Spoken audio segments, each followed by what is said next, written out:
Unshakeable, an original screenplay by Raphael Biss. There are three kinds of people: those who are alive, those who are dead, and those who are at sea. Aristotle. Exterior catamaran deck. Bay, dawn. A man's hand opens a hatch, pulls out a stack of ropes from a cabinet and lays them on deck. Then the hand meticulously inspects their condition, organizes them in types and colors, chooses one and hooks it to a harness tightly secured around hips. A hand firmly pulls on the line and a man starts climbing up the mast of a boat. Ropes, spreaders, and shrouds get in the way, making his task more and more difficult, but still this person is precise and takes its time. As he reaches the top, this individual is finally revealed. A man in his 50s with a face that holds no emotion, but wears the wrinkles of someone who has sat behind an office chair his entire life, making hard decisions after hard decisions. This is Eric Ronson. He reaches inside his pocket and takes out a GPS antenna. He places screws between his teeth and blindly taps the summit of the mast to guess the surface's design. He positions the antenna at the top, and barely holding onto anything sturdy, he slips. Eric catches his breath. He tries again. He places the antenna and aimlessly tightens the screws, but not being aligned with the right threaded hole, he lets go and drops the loose antenna. The device smashes on deck, bounces into the water, forever lost. Eric remains contained. He packs his tools and begins his descent, but the safety rope is now stuck in the pulley. He pulls with his entire weight. It doesn't move an inch. Eric takes a moment to study the situation, unlocks a security device on his belay, and pulls the rope again. Nothing. He is stuck for good. He gazes at the horizon. The bay is dead calm. All life around is still asleep. A clear sky ahead, a gentle breeze. He closes his eyes and takes a deep breath. A million thoughts go through his mind. We stay with him in this doubtful moment, and we'll stay with him intensely for the rest of this story. He opens his eyes, looks up. The rope snaps. Eric freefalls. He grabs the mast with bare hands, burns his skin. A strident scream blends in with title, Unshakeable. Interior, catamaran, saloon, morning. The whistle of a metallic kettle. Eric's hand, now covered in bandage, turns the gas off and leaves the kettle untouched. He switches on his navigation instruments, his chart plotter, radar, VHF, radio. It all lights up like a spaceship. The first voice we hear comes from a broadcast on the radio. Now, what do you say about that? Do women still have less rights than men in this day and age? I don't know. I mean, I guess it's a princely, sensible subject to talk about. Grenada is very traditional in many ways, but we're a modern island if you compare with our neighbours. As the radio continues in the background, Eric notices his battery level is low. He taps on a gauge a couple of times, but nothing changes. He takes a paper chart and with a pencil, he lines up the directory towards a small island. This is Caracau. Eric contemplates this island for a few seconds. Is everything in order? Sandbanks, currents, tide times? Eric nods. All looks fine. He checks his watch, circles the destination harbor, and marks 1,300 hours. Eric fires a starboard engine. The whole boat shakes and rattles. He checks the battery level. It's charging. He fires the port side engine. The beast wakes up fully. Eric walks out to exterior, catamaran, deck, continuous. The bow, and unties the bridle and holds the anchor places it on the net. The chain is now solely holding the vessel in place. He walks back at the stern, back of the boat, and into a cockpit where he sees Elaine, a woman in her late 40s, sophisticated and smart-looking. She's sat in the saloon. She hasn't slept enough, and somehow she's used to it. I can't believe the shit they come up with every day. Morning, honey. Eric gives her a kiss and switches the radio off. He checks the battery level on the navigation board. What time is it? 12 amps. What time? It's 6:22 and we're charging 12 8 amps. Elaine drops her head into her hands. Why do I feel dizzy like this? You should get some breakfast. My head is about to blow up. It's probably the rum. You had quite a bit yesterday. Isn't that what people do on cruises? Night? Get drunk? Not when they scheduled a trip the next day, no. Eric He picks up the VHF radio. Your friends, they kept giving me these cocktails and shots and whatever the thing was. Absinthe. Hmm. What's the name of that guy's boat again? Who? Willem. Yeah, Wilton. Elaine hesitates. Something is on her mind. It's a moon dancer, I think. That's right. Why is it in brackets? Why do you ask? Eric clicks the VHF button. Moon dancer, moon dancer. Falling star. No one answers. Moon dancer, moon dancer. Falling star. Do you copy? Still nothing. Elaine is getting annoyed. So what is it exactly that you were doing? Waking them up. Daylight's already started. Eric clicks on the VHF button, adjusts the volume knob. Ceylona, Ceylona. Falling star. He tries again. Ceylona, Ceylona. Falling star, are you there? Ceylona, Ceylona, this is Falling Star. Are you there? Silence on the other end. It's 6 a.m. No one's ready yet. You're the only one awake. Eric is puzzled. Well, get ready then. We're going to go in the next 20 minutes and get some breakfast. Did we confirm anything with them? They know we need to get there. So you told them? It's just an offer. They don't have to come if they don't feel like it. I meant the container. Did you tell them about the container? A pause. No, I didn't tell them about the container. I just said we were going, but if they wanted, they could join, that's all. Eric looks at his wife for a second. This is not starting well. They wanted to try out their boat, so why not all go together, right? We could have talked about it before you rush into your things, don't you think? We talked about it all night. I didn't know it was today. The container arrives tomorrow noon in Caracau. You know that. Yes. So it's obvious we need to be there to collect our stuff. That's tomorrow. Does it have to be tomorrow? That's what I mean. Can we maybe wait a few days? Elaine, Elaine looks bluntly. where were you when we talked about all this? She clearly doesn't remember. The container arrives tomorrow at noon, but we have to empty it before the next day because the company needs it back for their own shipment. You understand? It's a favour they're doing for me, for everything I've done for them. Elaine doesn't know what to say. I know it's a short window, but that's why we're leaving today. It seems that she hears all that for the first time. I don't want to miss it. Otherwise, they'll ship it back. Eric, that's all our stuff in there. You do realise. I know it's all our stuff, but it's in good hands. They're good people. Look, we'll get there before noon and we'll make the transfer to the storage. We'll have the whole day. It'll be fine. Elaine closes her eyes remorsefully. You sound like we're still at the office. This affects Eric somehow, but he fakes a smile instead. He walks away towards a cabin full of cardboard boxes. Elaine follows. She's not done with him. Interior, Catamaran, cabin, continuous. Eric goes through his boxes, looks for something. Did you check the forecast? Yes, I checked the forecast. And what did it say? It's 30 knots of wind, Elaine wants to interrupt, but Eric carries on. which is perfectly normal for these islands. 30 knots is perfectly normal. It's just what we need to get us to Caracau.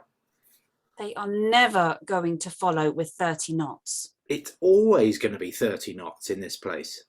They want to learn. That's the best way to do it. If they don't want to come, then they don't come. That end of story. It's not my problem. Eric finds what he was looking for, a large fishing knife. A radio call interrupts the moment. Eric goes back upstairs. Falling Falling Star. Sorry. Falling Star. This is Sullivan. We hear a man's voice. Many voices will come through this VHF radio during this story. The first one is Larry, a man in his early 60s with an American accent. Falling Star. Falling Star. This is Sullivan. Eric picks up. Larry! Morning, Eric. What a day on Earth. I saw your hull rocking all night like a bottle cork. Did you get any sleep in there? Oh, like a baby, like a baby. Let's go one up. 6-9, all right? Yeah, gotcha. 69. Eric changes to channel 69. So, are you guys ready for today? Are you coming? It's a superb morning we have. Unless you want to stay. Eric raises his eyebrows to Elaine. We're coming, of course. I just wanted to check a couple of things with you. Go on. My Genoa and main are ready. All seems to be in good condition. I checked the lines. I have gas. I'm not sure about the sandbanks, though. I don't think I have the right chart here. Maybe I'm not reading it correctly. What's the plan? Eric takes a moment to process. They are real amateurs. Yeah, Larry, right, look, don't worry. I'll get out of the bay first, then you follow, and then Willem will go after you, okay? 1, 2, 3, all in a line. Don't worry about sandbanks, just follow me. You'll be fine. How does that sound? No response. Larry? Still here? Yeah, I'm just talking to Linda here. So you first, we go second, then Moondancer follows behind us. Is that right? You got it. You're sure you don't want me to lead, huh? You sure you want to get there alive? I'm only kidding. I'm glad we're doing that, Eric. It feels good to be back. That's right.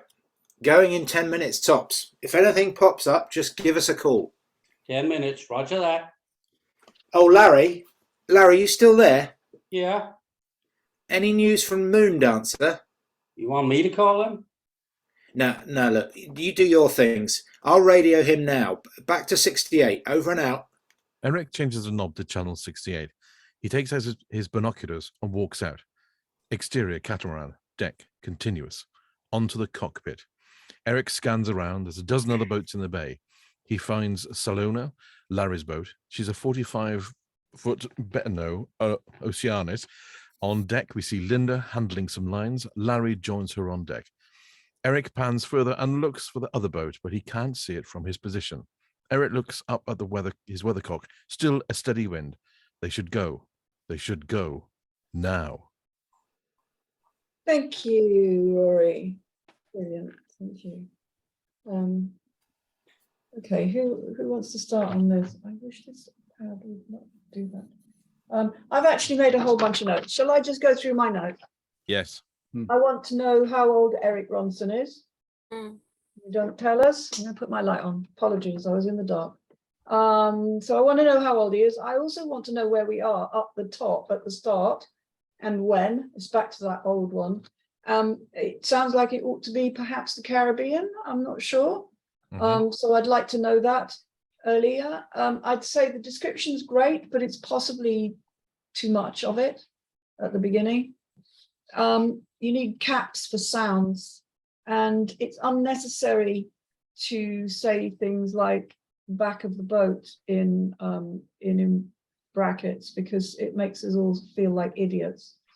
And it's just unnecessary. You mean the stern. However, you do need to take brackets out of the dialogue. I wasn't sure whether to speak or not. I was like, is Exactly. that dialogue? I didn't know. Caps, you don't need caps. This is back to a brackets thing. You don't need caps in dialogue to get over that it's shouting. I know it's shouting in text and on social media. In a script, it's just regular upper and lowercase. Where you put that it's shouting or louder is in brackets beneath the character's name, so that the actor knows that they've got to raise their voice.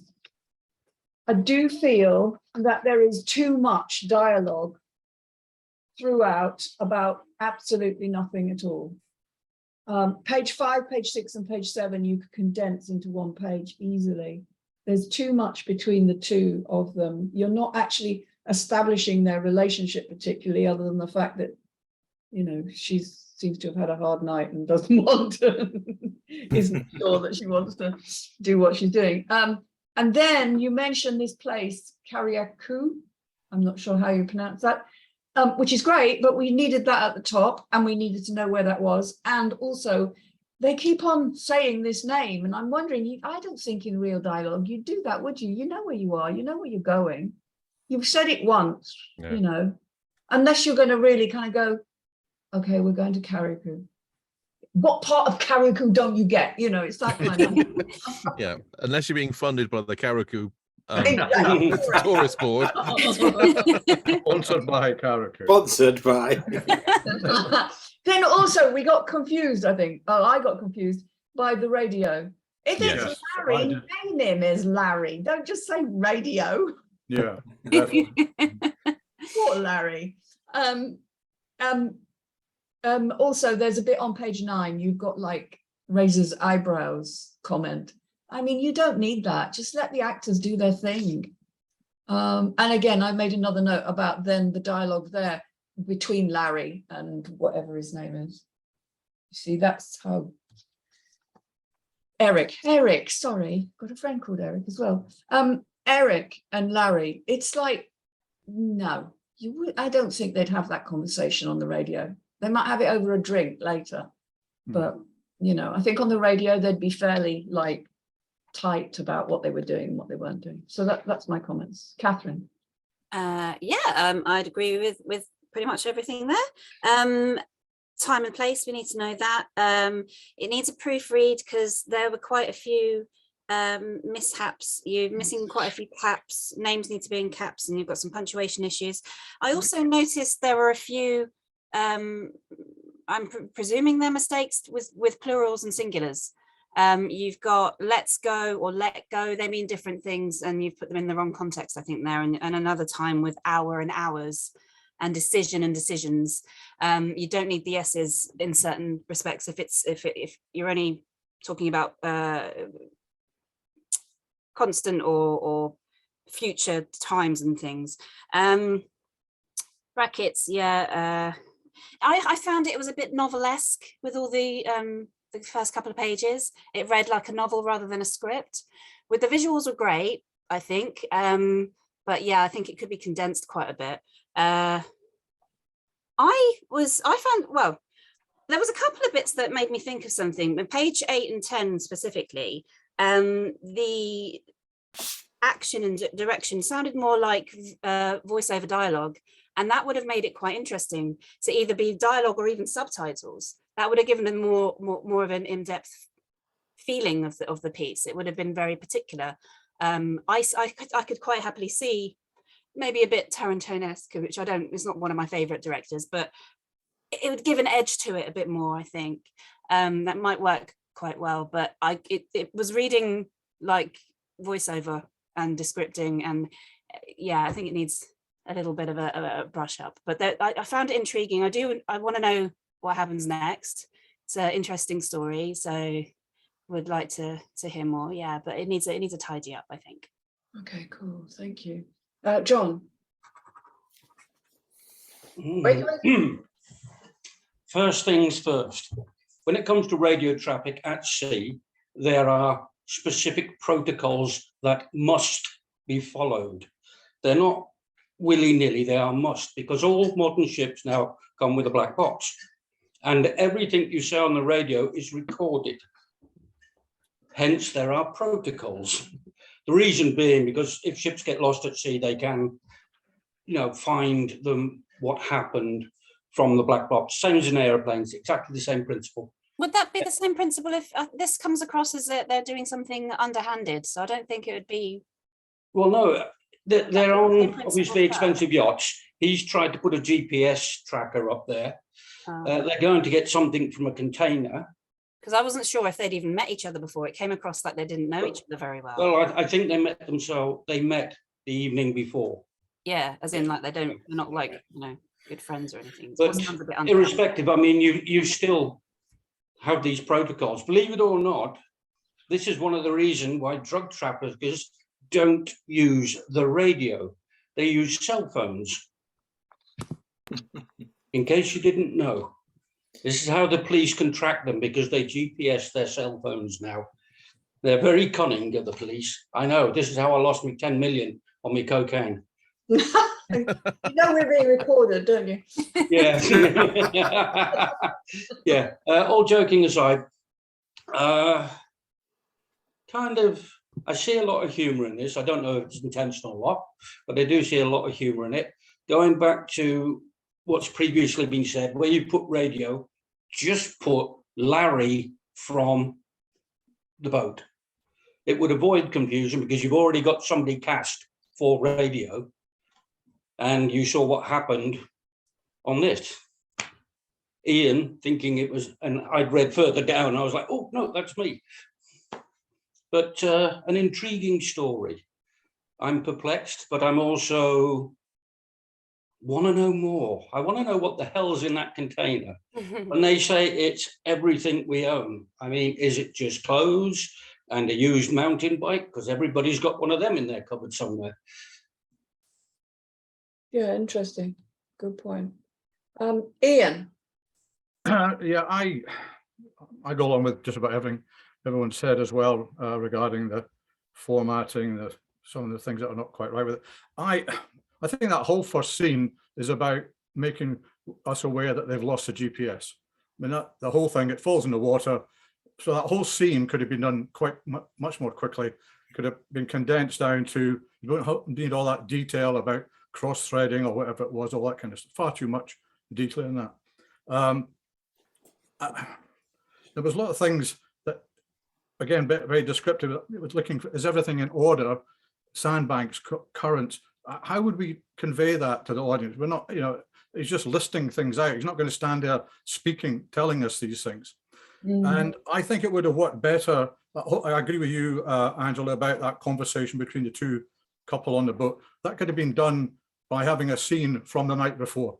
We could have seen everybody at a party or drinking and having that conversation between everybody about what they were going to do in the morning and where they were going to go. And that would have been much more interesting sort of, scene to watch than two people just telling us what may or may not have happened. You could even intercut it with what he's saying about tying the knots, cut to a shot being knocked back and then cut back again, like smash. Yeah, cuts. exactly. There could have been a lot of a much more sort of engaging way, I think, to do that rather than what happened there. But I would like to know what's happening next. I think there's a lot of potential storylines here. There's the relationship between each of the boats.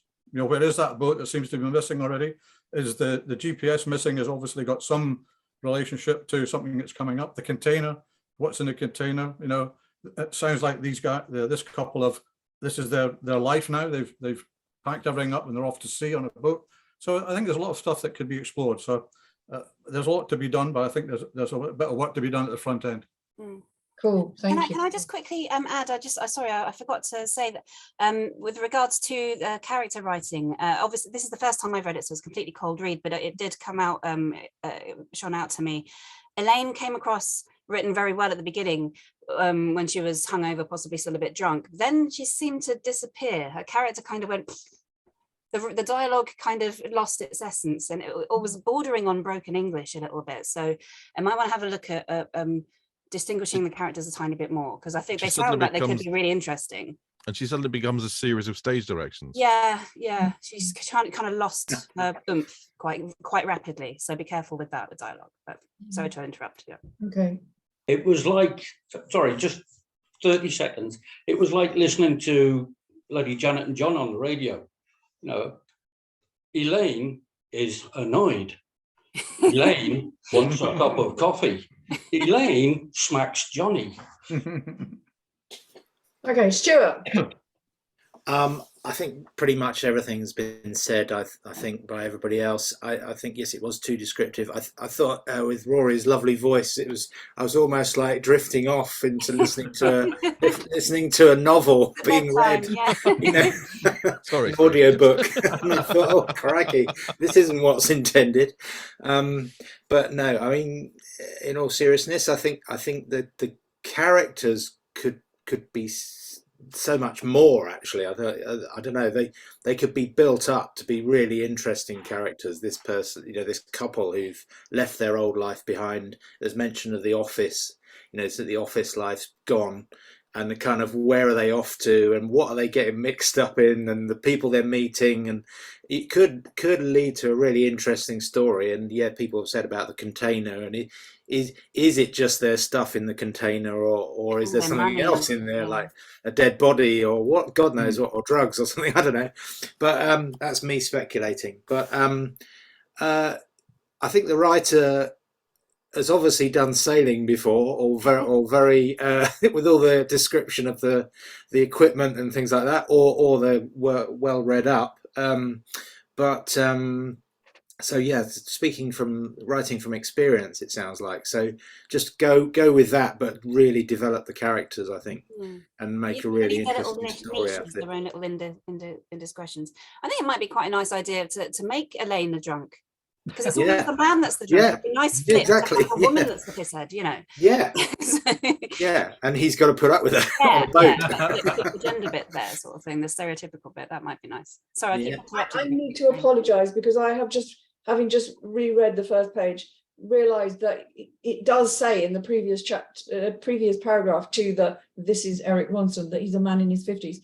But it's in the wrong place for me. So right. saying, I'm very sorry. You did say he was in his 50s, but it really ought to be Eric Ronson. Matting, yeah. Don't do the description of him before you name him. Do it after. It's like before. Yes, I agree with everybody else. Lots of really good points there. Yes. Just crack on with it. Just get on with it. Yeah. Stop sort of, superfluous conversations. But I am put to mind that we are being set up for something like All Is Lost, the sailing film with Robert Redford, where he goes on a solo sail and it all goes horribly wrong. Or we're heading for the terrible yachtsman in A Perfect Storm, where he's got a crew of amateurs and he's blagged that, oh yes, I'm a great sailor, and he knows nothing, and they end up in the most god-awful storm and everybody nearly dies. I think that's what we're heading for. We've got 3 boats going out and it's 30 knot winds. It's nothing to worry about. Yes, it is. I don't know if anybody's ever going to get to the container for us to find out what's in it. Why do they need 3 boats to get to the container? That was a bit confusing. Well, I presume that there's too much stuff in there for one boat, that they're all going to kind of load themselves up with all the contents and then stealing it. Come back. Maybe one boat is a distraction to the Coast Guard or something. I don't know. Maybe it's tons of drugs. Yeah. My fingers were crossed. My fingers were crossed that they weren't going by sail, because there's no way in this world you would hoist a sail in a 30 knot wind because your mast's going straight. I think they are going by sail. Yeah. I'm not so sure that this person. I mean, I know you said, Stewart, that you think he's done a lot of sailing. I'm not so sure. No, the writer. Oh, yeah. The writer. Yeah. I'm not sure, because he would know the business about the radio if he had done. Yeah, true. It's having worked very closely with a maritime historian. Not that I know anything about ships, but having written a slight mutiny on the Bounty story in my line, it kind of doesn't feel real about the sailing. Maybe it's just the technical. Off about it somehow. Well, I have 15 years at sea, so I've got a little. Because he isn't a sailor, perhaps. Maybe it's not even his boat. I don't know. It's not very clear. It's intriguing though. It's interesting. And I thought he was quite nonchalant about the fact that this obviously very expensive GPS system just fell in the sea. Well, I think so. He goes and makes a cup of tea. Well, he's got Google Maps, so. What would be nice though is if we're looking at a page 1. Does page 1 get you to turn over? And I would say not really. Not really, no. I think your page 1, we need to see that GPS. And the previous night, we've got the party going on. We've got that wonderful conversation between setting us up for some weird kind of intrigue about this container. And we've got a storm comes up and blows the bloody GPS off the top. And now he's got to get out there the next day. And we start off moored up in harbour somewhere. So why did you just go to the shop and get another one? Yeah, that's very true. Yeah. Why did That's yeah? It's a little confusing, but I would definitely say carry on with it. It needs a polish. But I think there's something there. There is something there. It's definitely intriguing. Yeah. Yeah. All righty. Thank you, guys.